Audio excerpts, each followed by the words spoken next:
Hello friend, সবাই কেমন আছো? আশা করি ভালো আছো। আর একটা খুশির খবর তোমাদেরকে দেওয়ার জন্য ফোন করেছি। খুশির খবরটা না আমার কাছে খুবই দুঃখজনক, জানো তো, ভীষণ দুঃখে। ভাবছি কি আর ভিডিও বানাবো না, সেজন্য না খুবই কষ্ট হচ্ছে।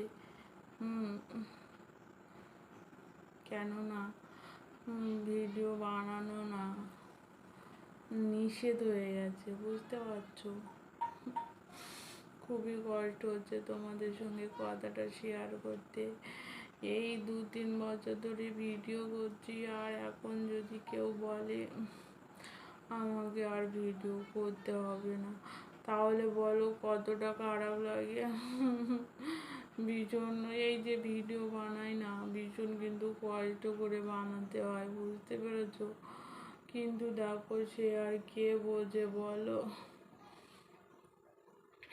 আমার না বলতে খুব কষ্ট হচ্ছে, তবু বলছি আর ভিডিও বানাতে না একদমই ইচ্ছা নেই। একদমই ইচ্ছা নেই। কি করে বলি তোমাদের সঙ্গে বলো?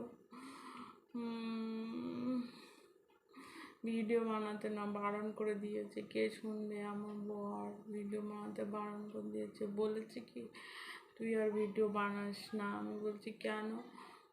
বলছে তুই তো এই 2-3 বছর ধরে ভিডিও করছিস, তা তো তোর তো ভিডিওই ভাইরাল হয় না, তোর ভিডিওই তো কোনো ভিউ নেই, মানে তোর কথা তো কেউ শোনে না, তোর কথা তো কেউ শোনে না, তোর ভিডিওতে কেউ দেখে না, ওই জন্য তুই আর ভিডিও বানাবি না, ভিডিও বানানো বন্ধ করে দে।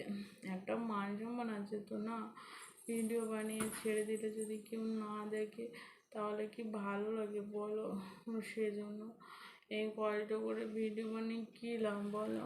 রাত জেগে এত সেজে গুজে অনেক সময় না রাত জাগতে হয় 12টা-1টা পর্যন্ত। কান্নাও লাগছে, আজও পাচ্ছে, দুঃখের বিষয়। তা তোমাদের কি মতামত বন্ধুরা? তোমরা একবার কমেন্ট বক্সে জানিয়ে দিও। তোমরা কি ভিডিও দেখতে চাও না? দেখতে চাও না? দেখতে চাও না? দেখতে চাও না চাও না? ভালো করে বুঝে নিও কথাটা, বুঝতে পেরেছো? সেজন্য তোমাদেরকে একবার বলে দিলাম। কি আর বলবো, আর বলার কিছু নেই। মনটা তো শুনে খুবই খারাপ হয়ে গেল।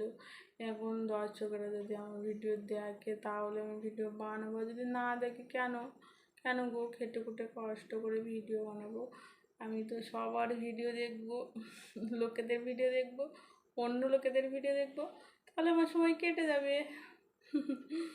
আর কোনো চিন্তা নেই, নিজে করবো না তো কী হয়েছে, অন্য কারোর ভিডিও দেখবো, বুঝতে পেরেছো?